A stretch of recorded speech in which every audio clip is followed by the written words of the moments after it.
Police कर्मचारी, paramedical staff, सभी को जिन्होंने इस कोरोना की महामारी में काम किया और जो संक्रमित हुए और जिन्हें अपनी जान गंवानी पड़ी, उन सभी को मैं श्रद्धांजलि अर्पित करता हूँ। और उसी के साथ में जिन्होंने गए 1 साल से भी ज़्यादा आज कोरोना से हम लड़ रहे हैं, उसके अंदर सभी डॉक्टर्स हो, पैरामेडिकल स्टाफ हो, सैनिटेशन वर्कर्स हो, पुलिस कर्मचारी हो, सभी लोग, लोक प्रतिनिधि हो, सभी लोग काम कर रहे हैं, उन सभी का मैं तहे दिल से आभार प्रकट करता हूँ। और मुझे अपनी पार्टी से इस स्वास्थ्य के अनुदान विभाग पर अनुदानों की मांग पर चर्चा करने का मौका दिया, उसके लिए मैं बहुत बहुत यहाँ पर धन्यवाद अदा करता हूँ।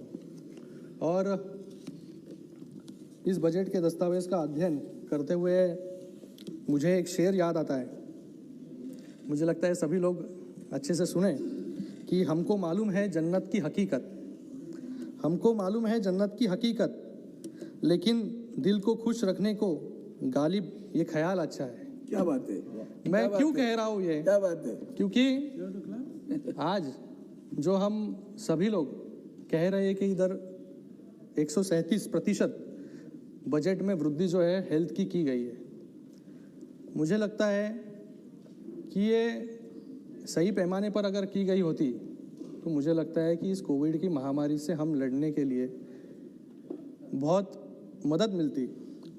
ये जो हमने बजट बढ़ाया है, जिससे बजट भाषण के दौरान वित्त मंत्री जी ने बताया कि health and wellbeing budget is 2,23,000 crore in budget estimate 2021-2022 as against this year budget estimate 94,452 crore and increase in 137%। ये परसेंटेज बढ़े कहाँ पर है? ये परसेंटेज जो है हेल्थ एंड वेलबींग के अंडर में जो हेल्थ एंड फैमिली वेलफेयर हो, उसके अंदर बजट एस्टिमेट 65,000, उसके अगेंस्ट में बजट एस्टिमेट 21-22 को हमने 71,000 करोड़, जो कि रिवाइज एस्टिमेट से 7,000 करोड़ रुपया अभी भी कम है, जो 78,000 करोड़ रुपया है। और हमने ये पैसे बढ़ाए कहाँ पर है? ये पैसे हमने बढ़ाए हैं ड्रिंकिंग वाटर एंड सैनिटेशन में, जिसका बजट एस्टिमेट था 21,518 करोड़, जिसको हमने 60,000 करोड़ किया। ये अच्छी बात है कि हमने ड्रिंकिंग वाटर एंड सैनिटेशन में ये बजट बढ़ाया है, लेकिन मुझे लगता है कि ऐसी कोरोना की महामारी में, ऐसी परिस्थिति में अगर बजट एक्चुअल में हेल्थ एंड फैमिली वेलफेयर में बढ़ाया जाता तो आज जो अलग अलग स्टेट्स को तकलीफ हो रही है, परेशानी हो रही है, वो होती नहीं थी। और मुझे लगता है कि ये 137%, ये सुनने में आप सभी लोगों को, मीडिया को बहुत अच्छा लगता होगा, लेकिन वाकई में ये 137 करोड़ रुपए जो है वो बड़े नहीं है, क्योंकि प्रैक्टिकल अप्रोच हमें रखना बहुत ज़रूरी है, क्योंकि एक एक पैसे की यहाँ पर आज तंगी है, लोगों को ज़रूरत है, वैक्सीन्स की ज़रूरत है। आज महाराष्ट्र की बात करें हम, तो महाराष्ट्र में भी कल ही हमारे हेल्थ मिनिस्टर राजेश टोपे जी यहाँ पर आकर हर्षवर्धन जी को मिलकर गए, और जो महाराष्ट्र की परिस्थिति है कि हेल्थ वैक्सीन्स जो है वो किस प्रकार से हम कमी इस वैक्सीन्स में है, इसके लिए वैक्सीन्स की डिमांड यहाँ से करके गए। आज मंत्रालय ने भी प्रोजेक्शंस दिया था कि 1,20,000 करोड़ दिए जाए, लेकिन दिए गए हैं सिर्फ 71,000 करोड़। तो मुझे ये प्रश्न है सरकार से कि पहले हमारा बजट एस्टिमेट था 65,000 करोड़, और आज जो बजट एस्टिमेशन हमने यहाँ पर 21-22 को दिया है वो 71,000 करोड़ है। और ऐसे परिस्थिति में जहाँ पर हमारा जो जीडीपी पर खर्च है हेल्थ और वेलफेयर में, वो बाकी हमारे आजू बाजू के जो देश है, जहाँ पर श्रीलंका है 3.76% है, बांग्लादेश है 2.34% है, डेवलप कंट्रीज़ की तो बात हमें करनी नहीं चाहिए, क्योंकि यूएसए की 8.5% है, जापान की 8% है, 9% है। तो ऐसे परिस्थिति में अगर हमें जीडीपी का लक्ष्य हासिल करना होगा, तो ये जो हेल्थ एंड फैमिली वेलफेयर में बजट है वो बजट बढ़ाना बहुत ज़रूरी है। तो ये जीडीपी का जो है आज 1.8% गए कई सालों से हम यहाँ पर बात कर रहे हैं कि 1.8%, जो अफगानिस्तान, बांग्लादेश, श्रीलंका, इनसे भी कम है, तो ये प्रतिशत बढ़ेगा कैसा? और मुझे लगता है कि 2025 तक हमने टारगेट रखा है कि 5% होना चाहिए। तो मुझे लगता है कि ऐसे स्पीड में 5% जीडीपी तक हम ऐसे परिस्थिति में बिल्कुल पहुंच नहीं सकते। आज इस कोरोना की महामारी जो है वो सभी के लिए नई है। आज केंद्र सरकार हो, केंद्र सरकार अपनी तरह से काम कर रही है, राज्य सरकार अपनी तरह से काम कर रही है। आज महाराष्ट्र जैसे इतने बड़े राज्य में जहाँ पर घनता जो है, डेंस पॉपुलेशन इस महाराष्ट्र में सबसे ज़्यादा है, सबसे ज़्यादा झुग्गी झोपड़ियाँ जो है इस महाराष्ट्र में, वो भी हमारे इकोनॉमिक कैपिटल मुंबई में, मुंबई पे के सबर्बन रीजन में। आज मैं जहाँ से आता हूँ, मेरी कॉन्स्टिट्यूंसी कल्याण लोकसभा, वो सबसे ज़्यादा दुनिया में सबसे घनता वाला क्षेत्र मेरा क्षेत्र है। आपको सर पता होगा क्योंकि आप आकर गए वहाँ से। धारावी और धारावी जैसा जो क्षेत्र है, धारावी जैसी जो झोपड़ी है, जो दुनिया में सबसे बड़ा स्लम कहा जाता है, ऐसे धारावी भी मुंबई शहर में आज कुछ भी चीज़ें हुए मुंबई में, महाराष्ट्र में आज केसेस बढ़ रहे हैं फिर से। बीच में हमने केसेस बहुत बड़े पैमाने पर हमारी सरकार ने कंट्रोल किए, आज फिर से एक बार वहाँ पर केसेस बढ़ रहे हैं। लेकिन ये केसेस क्यों बढ़ रहे हैं? क्योंकि मुंबई में मुझे लगता है, मुंबई और वो सबर्बन जो रीजन है वहाँ पर महाराष्ट्र में जो है वो इस सदन में जो सदस्य बैठे हैं उन सभी के कॉन्स्टिट्यूएंट्स के लोग जो है, मुझे लगता है कि अपने डेली वेजेस के लिए, काम के लिए महाराष्ट्र में जाते हैं, मुंबई में जाते हैं। सबसे ज़्यादा ट्रैवलिंग जो है, मुझे लगता है कि एयरपोर्ट भी है, लेकिन सबसे ज़्यादा झुग्गी झोपड़ियों में जो लोग रहते हैं वो सब जगह पे, वेस्ट बंगाल हो, उड़ीसा हो, उत्तर प्रदेश हो, बिहार हो, सभी लोग, झारखंड हो, काम के सिलसिले में वहाँ पर आते हैं।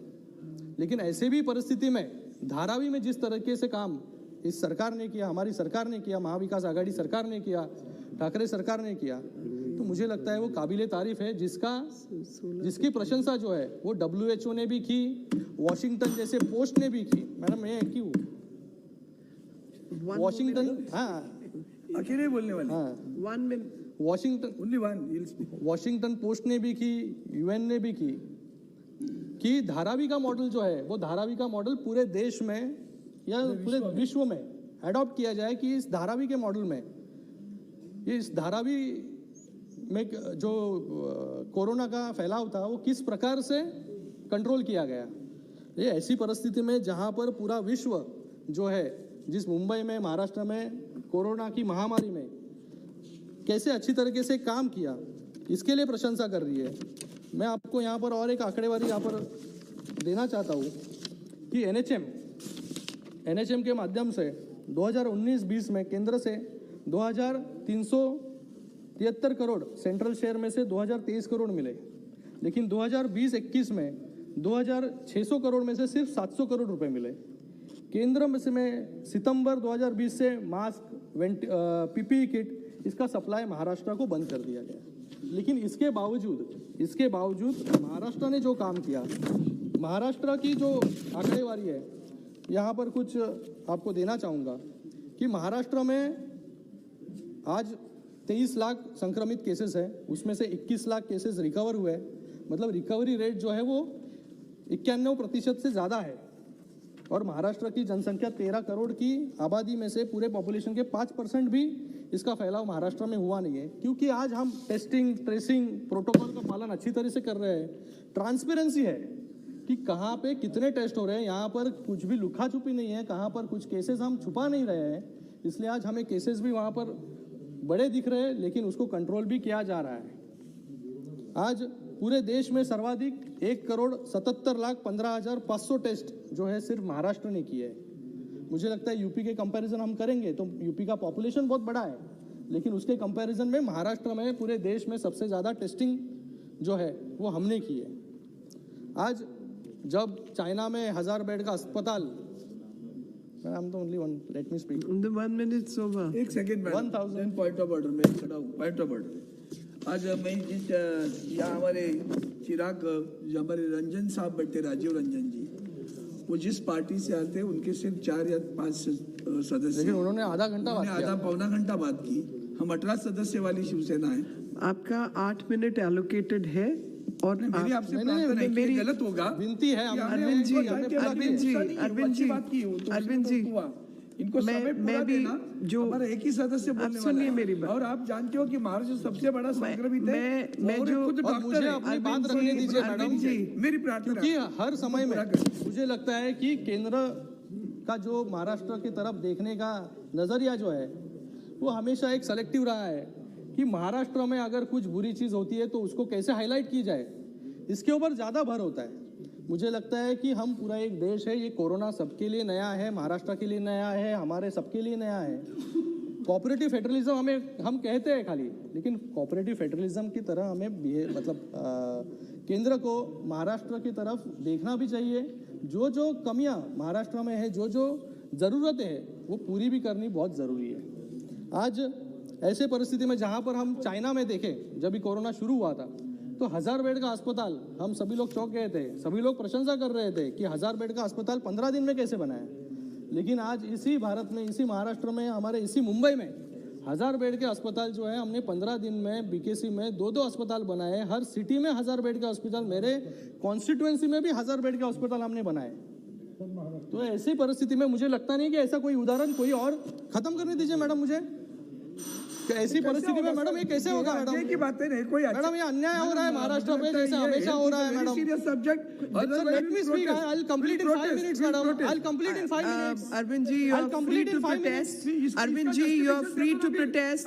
Madam, 8 I'll minutes. complete. 8 minutes was allocated to you. 3 more minutes have been given. I'll complete in 5 And minutes, madam. I'll complete in 5 minutes. Let me speak. 5? No. There's no I'll complete time. in 2 Sorry. minutes. Yeah. You asked for 1 minute. 3 minutes have already been given to you. I'll complete. So हमने जहाँ पर 1000 bed के अस्पताल किए, Please सब understand. जगह पे There are I'm others. understanding, madam. But let me speak, madam. I'm the only Just speaker. wrap it up. Please Only wrap it up. speaker. अर्धा तास बोलला। आज जहाँ पर बेड की सबसे कमी थी, 2020 में हमारे पास 2211 अस्पताल थे, 7722 बेड थे, 1000 वेंटिलेटर थे, लेकिन आज टोटल बेड हमारे पास 3.5 लाख से भी ज़्यादा है। तो ऐसे काम जो है वो सरकार, महाराष्ट्र सरकार यहाँ पर कर रही है। लेकिन जब UN WHO महाराष्ट्र की प्रशंसा करता है, तभी कोई तो चीफ इकोनॉमिक एडवाइजर एक स्टेटमेंट करता है कि Maharashtra is under performed and most in restricting the spread of cases and in saving lives.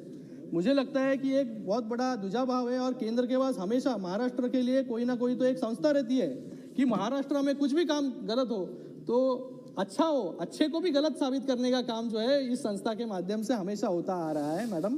तो इसलिए महाराष्ट्र में जो काम किए हैं Dr. तो Amol Kole. Putting my demands madam.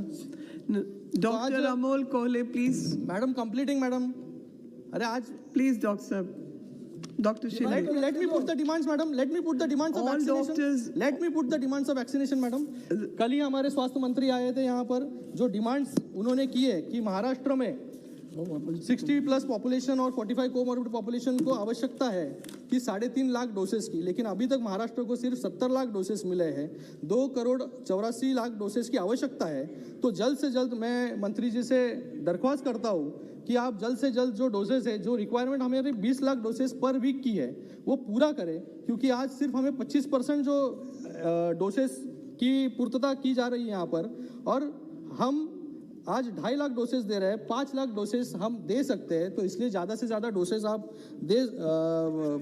केंद्र के माध्यम से महाराष्ट्र को दें, और उसी के साथ में स्वास्थ्य मंत्रालय के पास 377 कोविड वैक्सीनेशन केंद्र की स्वीकृति के लिए हमने आवेदन भेजा। उसमें से सिर्फ 200 का आवेदन स्वीकृति हमें मिली है, 158 आवेदन अभी पेंडिंग है।